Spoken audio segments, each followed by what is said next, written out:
öyle her şeyi çok kolay bağlamak kolay değil. Hocam şimdi bir saniye, çok kişinin merak ettiği bir soruyu biz vatandaşa sorduk. Orta Doğu'da bu çıkan savaşlar haritaları değiştirir mi diye. Evet, niye o kadar meraklı bizim millet? Onları izleyelim bir Bakın, bu size yalnız izlemeden evvel bir şey peşinen söyleyeyim. Bu tarih ilmi, tarihçilik falan sureti katiyede kahinlik değildir. Yani 50 gün sonra ne olacak, 5 sene sonra ne olacak? Yani cam küre yok önümüzde. Bu tarih tekerrür eder lafı doğru mu? Tarih tekerrür falan etmez ama insan cemiyeti, toplum karakteri bir şeyler birbirine benzer. Haritalar değişir mi? Değişir. Zaten değişiyor ama ne kadar değişir? Bilmem ne olur mu? Bütün dertleri bu. Onu tayin edecek bir takım unsurlar vardır ve bizim çok meraklı halkımızın bu bir takım unsurlarla pek bir alakası da yoktur. Hocam peki yani diyorlar ya programlarda ortaya çıkan dünyayı yöneten gizli örgütler adı altında. O kolaylarına geliyor. Onlar burada istedikleri gibi yan gelsin yatsınlar. İstedikleri gibi reyler versinler, istedikleri gibi muhalefet yapsınlar, istedikleri gibi iktidar yapsınlar. Bunu yapan adamların arkasına istedikleri gibi takılsınlar. Vatandaş ve seçmen bilinci olarak şöyle neredeyse bir diki değil, sıfırın altında gitsinler. Sonra da o gizli kuvvetler dünyayı şöyle veya bir düzelsin. Bunlar tabii böyle rüyada hazine bulup ertesi gün orayı kazmaya giden adamlardan pek farklı yok. Bir görüntüler izleyelim, ondan sonra konuşalım. Çünkü kamuoyunun ne dediğini de dikkate almak zorundayız. Orta Doğu'da sizce haritalar değişir mi? Bu gidişatta değişecek gibi gözüküyor. Değişmez. Değişmez. Bu karışıklıklar düzelecek diye tahmin ediyorum. Değişmez abi. Değiştiremezler. Biz varız abi. Şu an bir karmaşa var ama baktığınız zaman Norveç'inden, İsveç'inden Akdeniz'e herkes bir donanma gönderdi, bir güç gönderdi, bir güç gösterisi. Değişmemesini ümit ediyorum. Orta Doğu'da haritalar değişirse bu çok büyük krizlere, hatta Allah korusun savaşlara işaret. Türkiye'yi de etkiler mi bu tip bir gelişme? Etkilemez mi? Bence etkiler yani. Değiştirmeye çalışıyorlar. Bugün Rusya Akdeniz'e inmeye çalışıyor. Fakat Türkiye'de burada belli bir güç. Kapitalist düzenin tavrına bağlıdır. Her şey, bütün projeler onların elinde. Biz o oyunun bir parçasıyız. Irak bölündüğüne göre Suriye'de dünden daha hazır zaten bölünmeye. Rusya'ya gel diyor. Belli ölçüde değişecek yani. Zaten Amerika'nın Irak'a girmesiyle başladı. Büyük Orta Doğu projesi var, biliyorsunuz belki onu. Tarihlerde belirlenmiş sınırlar var. Yani o sınırları çok fazla zorlayacaklarını tahmin etmiyorum. Değişti bile bence. Maalesef değişti yani. Zararsız nasıl atlatacağız, ona bakmamız lazım bu dakikadan sonra artık. Büyük ülkelere sorun. Amerika'ya sor, İngiltere'ye sor, İsrail'e sor. Onlar bilirler. Bölünme değil de yani bence hani sömürgecilik olduğu için sınırlar değişmez. Sadece sömürülür diye düşünüyorum yani. Evet hocam, Büyük Orta Doğu Projesi hep diyorlardı. Valla o Büyük Orta Doğu Projesi'nin nereleri kapsadığını ben ne hakkında konuşanlardan ne Amerikalıların kendinden duymadım. Yani her biri bir Orta Doğu tarif ediyorlar hala. O Orta Doğu'nun sınırları çizilmiş vaziyette değil. Ama öyle 50-60 kilometre fark değil yani. Binlerce kilometrelik bir fark var sınırlarda. Şimdi tabii burada bu konuşan delikanlıların içinde, konuşanların her yaştan delikanlının içinde bir tek adamı ben biraz vatandaşlığa yakın buldum. Biz varken değişir mi diyor.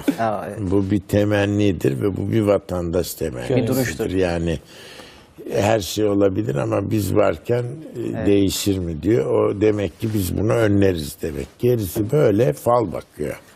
Hocam, bu fal bakma hali çok yaygın Türkiye'de. Yani ben bunun üzerinde durmak istiyorum. Her konuda böyle ama. Evet, yani fal bakıyor açıkçası, ne olursa olsun. Tabii hemen işte emperyalizm var falan. O emperyalizm var, kapitalizm hep var. Kapitalizme dünya zaten gidiyor. Ortada komünizm mi kaldı? Birkaç romantik komünist ülke vardı. Onlar bile gidiyor yani, Küba müba. Şimdi şurada mühim olan bir şey, bir tanesi de ta Norveç'e kadar herkes indi. Hayır, herkes inmedi. Eskiden kim varsa onlar var gene.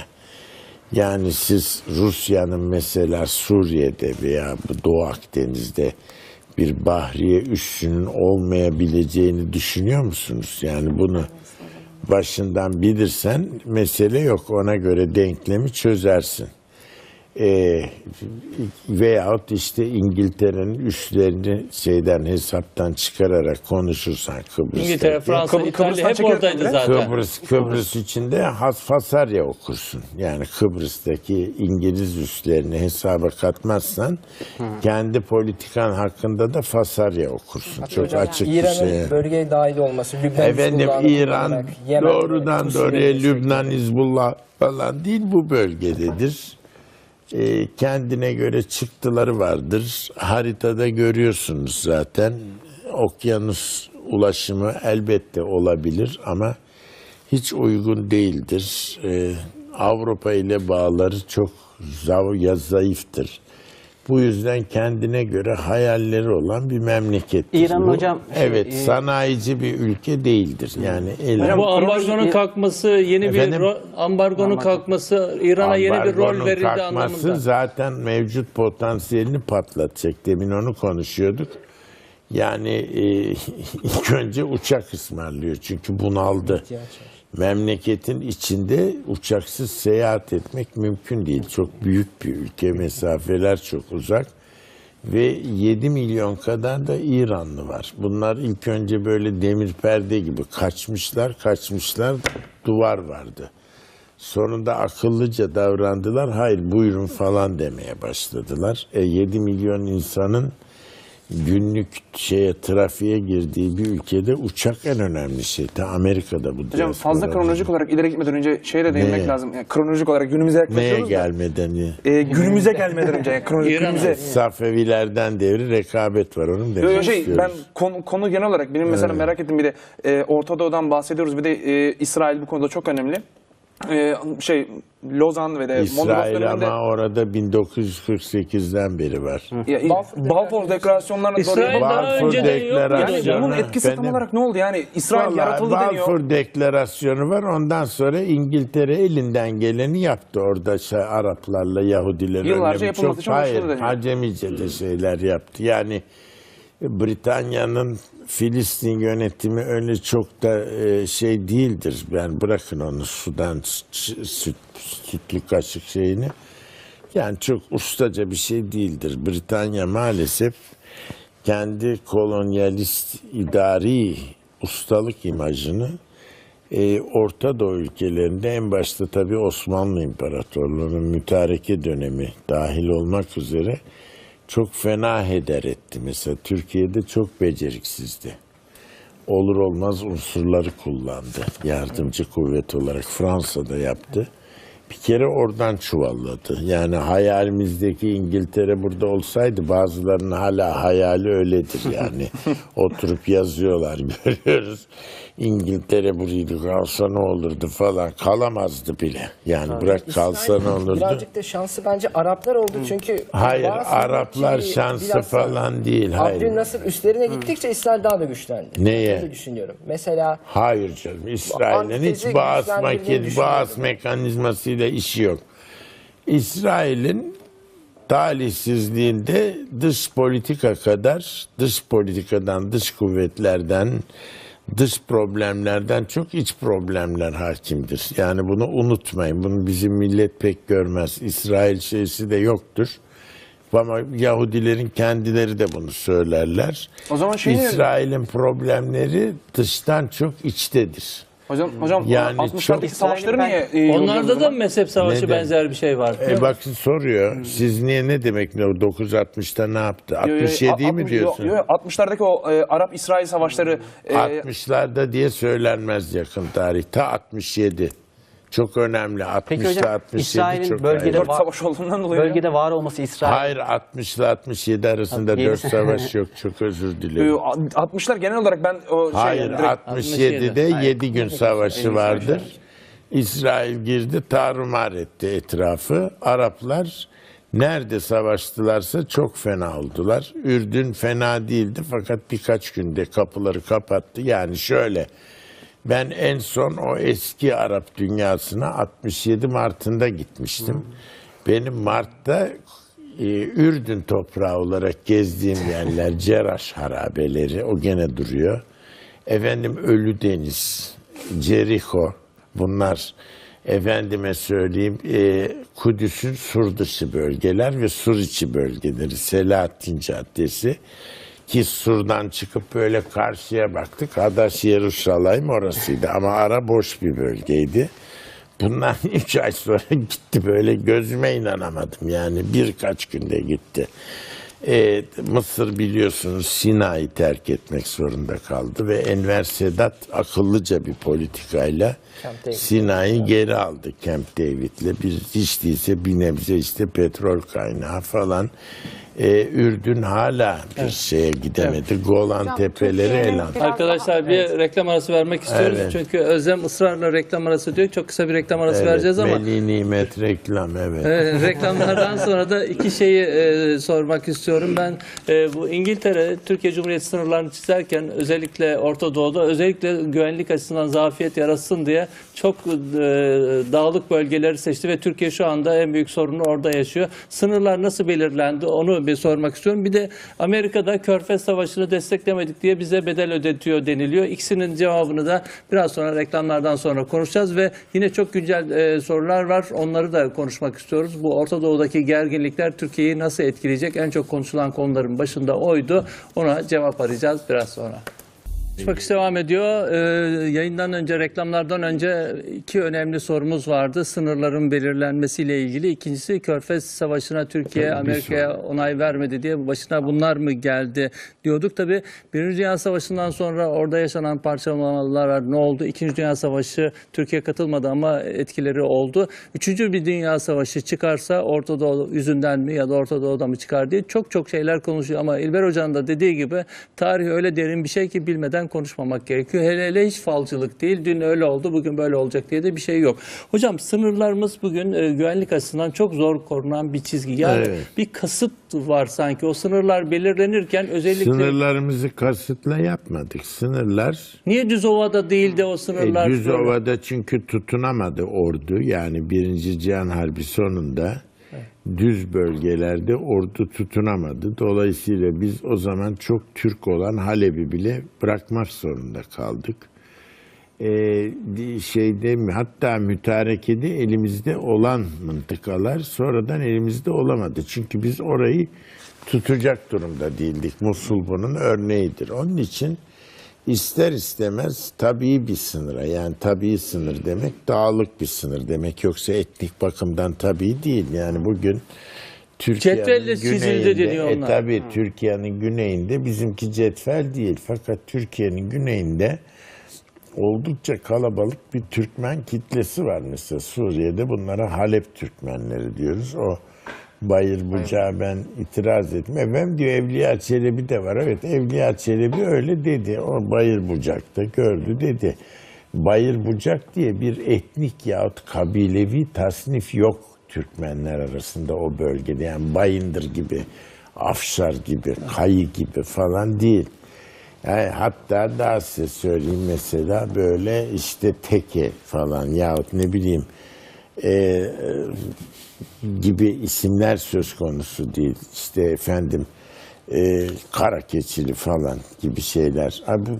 Bunlara Halep Türkmeni denir. Bu aşiretler böyle Sivas ortasına kadar gider oradan. Aynı şekilde Kerkük yöresinde, mesela Musul yöresinde bir sürü etnik gruplarla onlar da böyle saçak halinde bulunurlar, fırınç. Şimdi bunların ortadayken ona göre yapılmıyor sınır zaten. Sınır tabii olarak dağla, denizle, deniz olmadığına göre, böyle akan bir nehir de olmadığına göre Bu karışıklığın belki de hocam hani nedeni, bugünkü karışıklığın nedeni hani bölgesel farklılıklar. Hayır, bölgesel farklılıklar buraların hepsinde gezer. Mesela Suriye diye bir devlet yoktur tarihte. Suriye diye bir şey yok. O Bilad-ı Şam'dır onun adı. Bilad-ı Şam, Şam ülkesidir. Onun içine bak.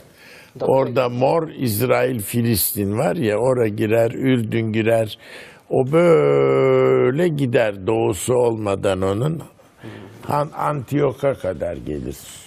Roma devrinde de Suriye böyle bir bölgedir. Yani Mesela ona Halep girmez. Irak dediğiniz yer yoktur tarihte. Onu Madame Bell böyle almış eline, çizmiş Gertrud. Anlaşmış kolonyal ofistekiler gibi. Bu iyi şimdi demişler. İyi değil tabii, alakası yok. Yani o toprağın bilinen bölünmeyle ilgisi yok. İşte bu şimdi kaynama bunu IŞİD'in ondan geliyor. Şimdi düzeltmesine oturur bak. mu taşlar yerli yerine? Vallahi oturmaz. Çünkü neye göre gidecek? Bunun oturması için orada başka türlü kaynaşmalar lazım. Tabii olsaydı ile tarih yapılmıyor ama Osmanlı monarşisi, devleti sona erdiği vakit maalesef çok aniden bitti iş. Artık bürokraside Arapların Türk eğitimi almaları, bir yandan kendi Araplık bilinçlerini edinmeleri, orduya işte Arap zabitler girmiş, onların yetişip bir şey kurmaları falan, buna vakit kalmadı. Ve bu Irak'ı şeye verdiler, Faysal'ın bir çocuğuna, Ürdün'ü öbürüne verdiler. Ürdün de Suni'dir mesela tamamıyla.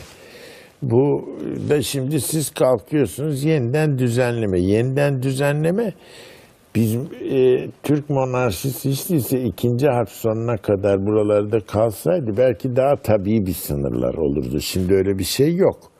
Şimdi IŞİD mi bunu yapacak? Allah biliyor. Yani böyle bir şey söz konusu değil. Şimdi burada ne olacak mesela? Burada bir takım başka oluşumlar var. Mesela?